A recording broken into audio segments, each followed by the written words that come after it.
Hi, I'm Jen Sandoval. My pronouns are she, her, and Aya.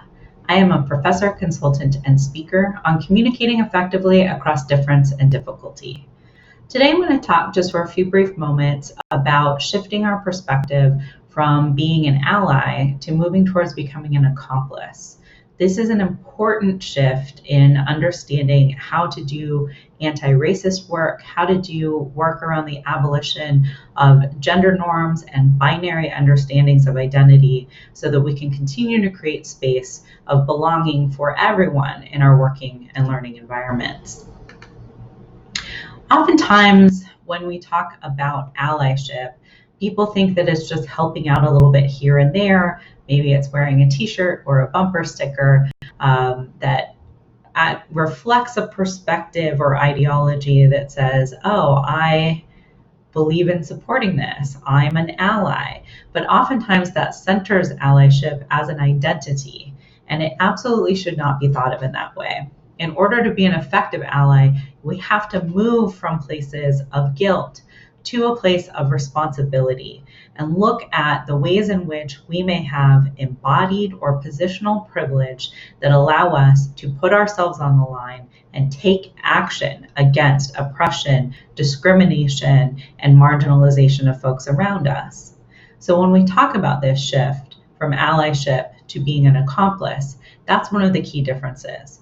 It moves even beyond action towards putting ourselves on the line, possibly taking risks, losing power or position in an effort to amplify the work, especially of our siblings in the struggle for equality, equity, and basic human dignity in some cases.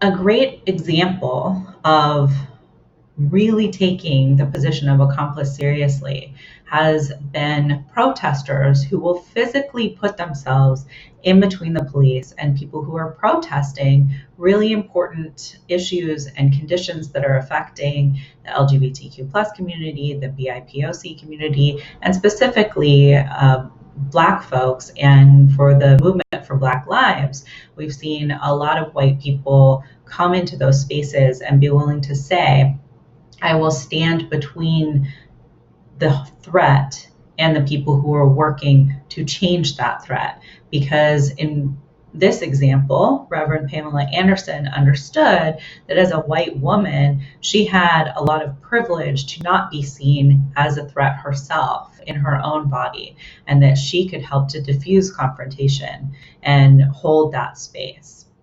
When we want to work on becoming accomplices, especially if we're coming from a place of benefiting from white privilege, either being white passing or white and embodying some of those spaces, we have to learn that we have to listen to, believe, and trust Black, Indigenous, and people of color.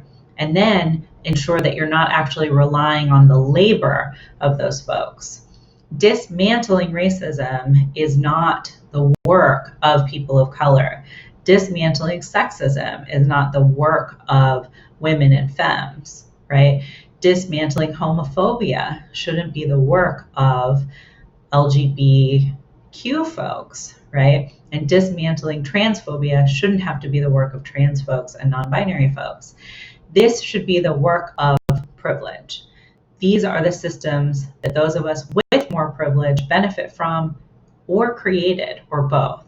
And so we have to hold ourselves accountable and our communities and work to decenter our own discomfort. This might mean having a lot of uncomfortable conversations, but a little discomfort is a very small price to pay to stand up for what is right and to take on some of the labor and the work that people who have been minoritized and oppressed have been doing for a very long time. So again, it might mean people don't like what you have to say. They might not like you when you decide to stand up for these things. But that is what it looks like to no longer identify as an ally, but to actively be a co-conspirator in the movement for change, drastic, systemic change. Now, it doesn't matter how much you care, the likelihood of screwing up is high, especially if maybe you haven't been exposed to as much difference, or a lot of the information that you're learning is new, and a lot of the socialization and habits that you're unlearning are going to exist, whether consciously or unconsciously, for a long time. So we have to think about this. And there's a couple of ways to approach things. In our communities, in our organizational spaces, we can absolutely think about the process of calling in. Now, calling somebody in means that when a mistake has been made, when harm has been done, we have a private conversation with somebody. And that should really be an engagement with a trusted individual, so that there is at least an openness to hearing the points that somebody's going to make about the mistake that was made.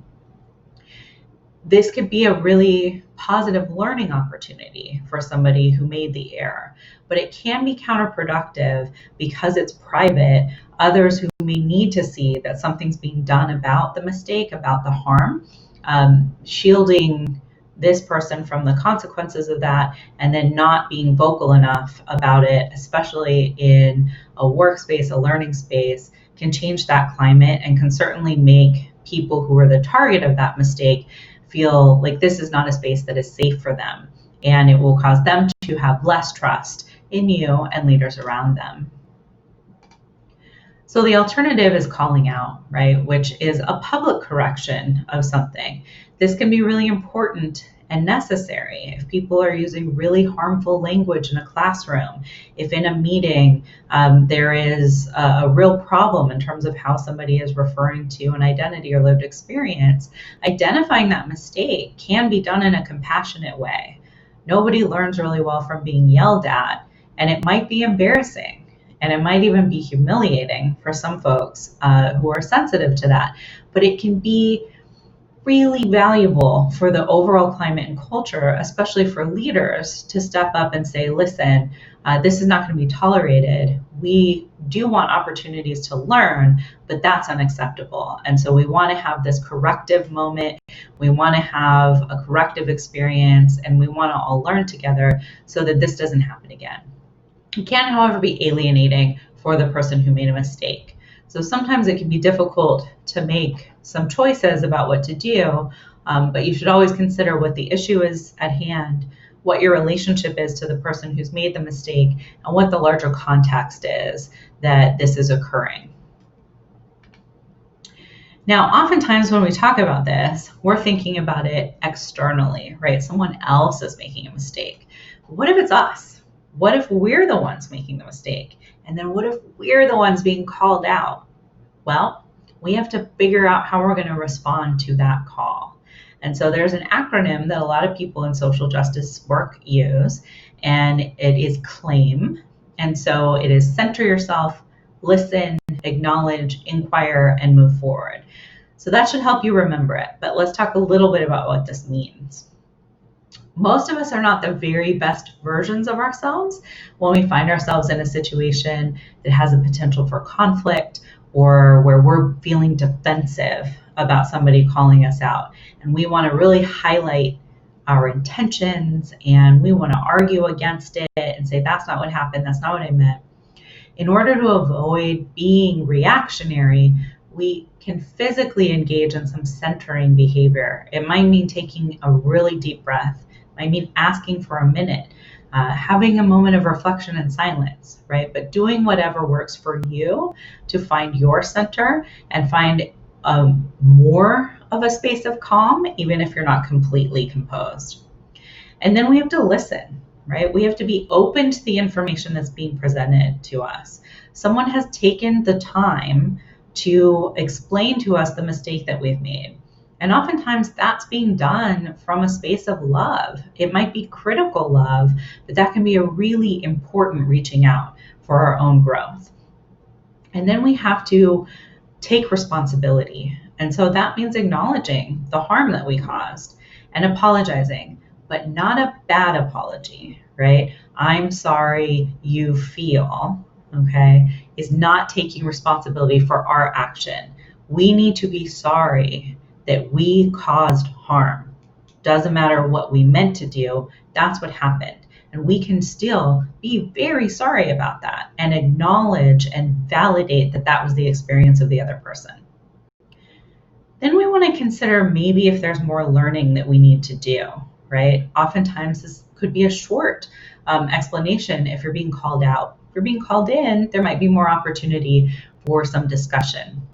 But you want to do this carefully, because when we make mistakes, especially from a place of privilege, in ignorance or not, making it the work of the people who were harmed to help us be better is inappropriate. So figuring out where is the space to inquire, what is appropriate, how can we take responsibility for our own learning and making sure that this doesn't happen again. And then, of course, the best apology is change, moving forward and not making the same mistake. I hope that that gave you a little bit of food for thought around some of these really important issues, some of these really important questions that I think a lot of folks are having about how to do better, how to be better. And it really does start with that personal accountability, knowing the history, acknowledging and validating the reality of the systems and structures and the ways in which we benefit from that, and then being willing to take action. And being able to do that even if there's risk to our own power, privilege, and positionality. It's hard work. It's also heart work. And it's work that we have to do. I hope that you'll join me in thinking about doing that more. Be well.